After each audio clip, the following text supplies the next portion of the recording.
Hi, this is Mato. Welcome to my online chess lecture.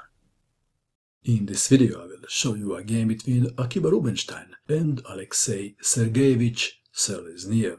Well, that's quite a long name, isn't it? For short, we'll call him Al. Just kidding, we'll call him Selezniev.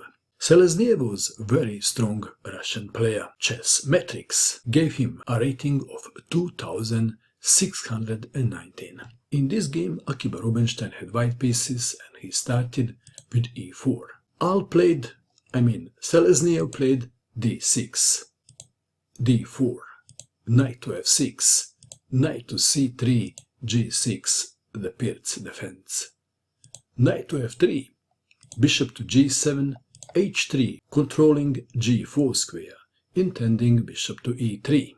Selezniev castled kingside, bishop to e3, c6, preparing b5 in some variations, queen to d2, rook to e8. b5 is the most played move nowadays, and then white usually plays bishop to d3, defending the pawn on e4. Back to our game, rook to e8, waiting for white to castle queenside before playing b5. Bishop to d3, b5, and now Rubinstein castled kingside. The king is safer on the king's side. There were some games when white castled queenside and black had quite a good fun. And of course, it's not all about fun. Black had also good results from this position.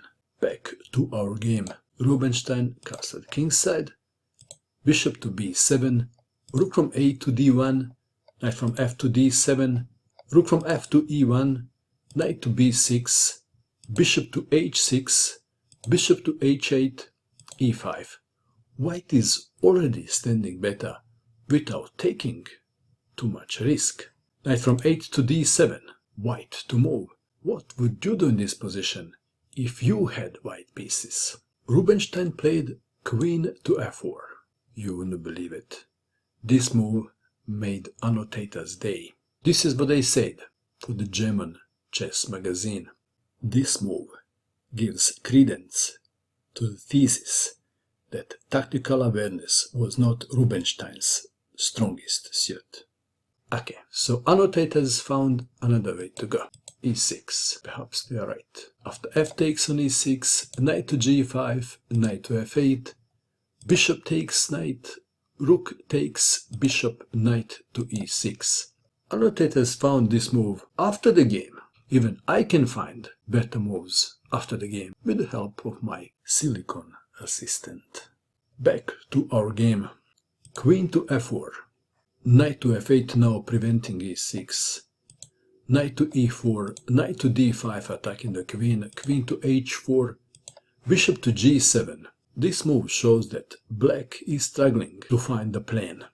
a3, queen to c7, c4. b takes on c4, bishop takes on c4, rook from a to d8, bishop takes on g7, king takes on g7. White to move. How can white improve his position? Which black piece is the best placed piece on the board? Is it the knight on d5? Rubinstein played bishop takes knight on d5.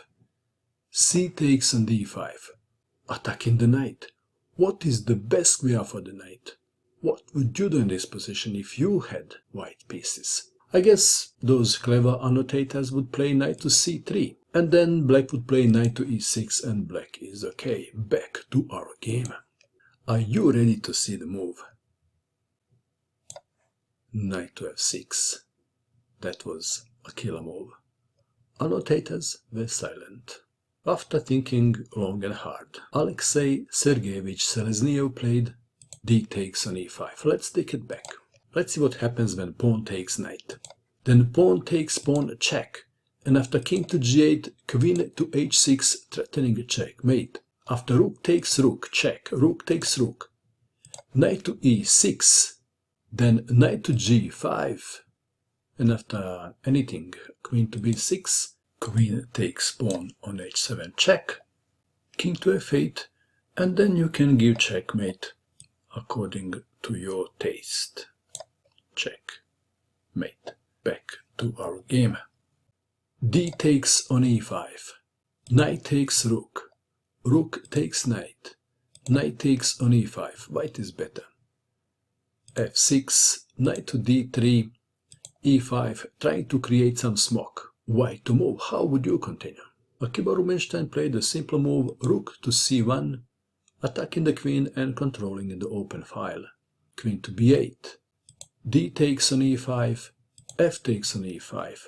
Well, black has two nice pawns in the center. Can white do something about that? What would you do?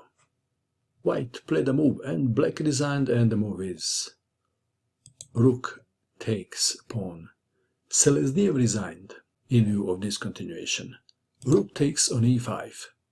Queen to d4, pinning the rook. After knight to e6, queen takes on e5 check.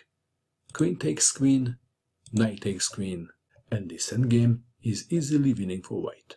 Okay, let's play a few more moves for the entertainment purpose. King to f6, knight to c6, bishop takes knight, rook takes bishop, king to e5, king to f1, d4, rook to a6, king to d5, rook takes on a7. You can see how the knight is not a good match for the rook in the endgame. White is threatening rook takes pawn.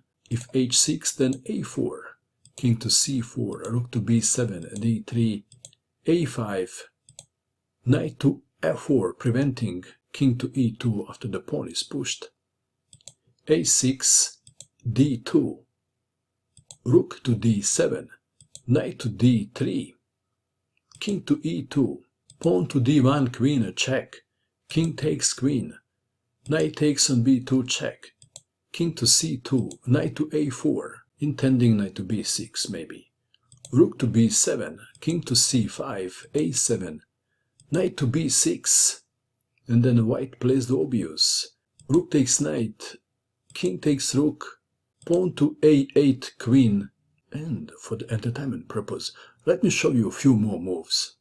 Just kidding. We'll stop here. What do you think of this game?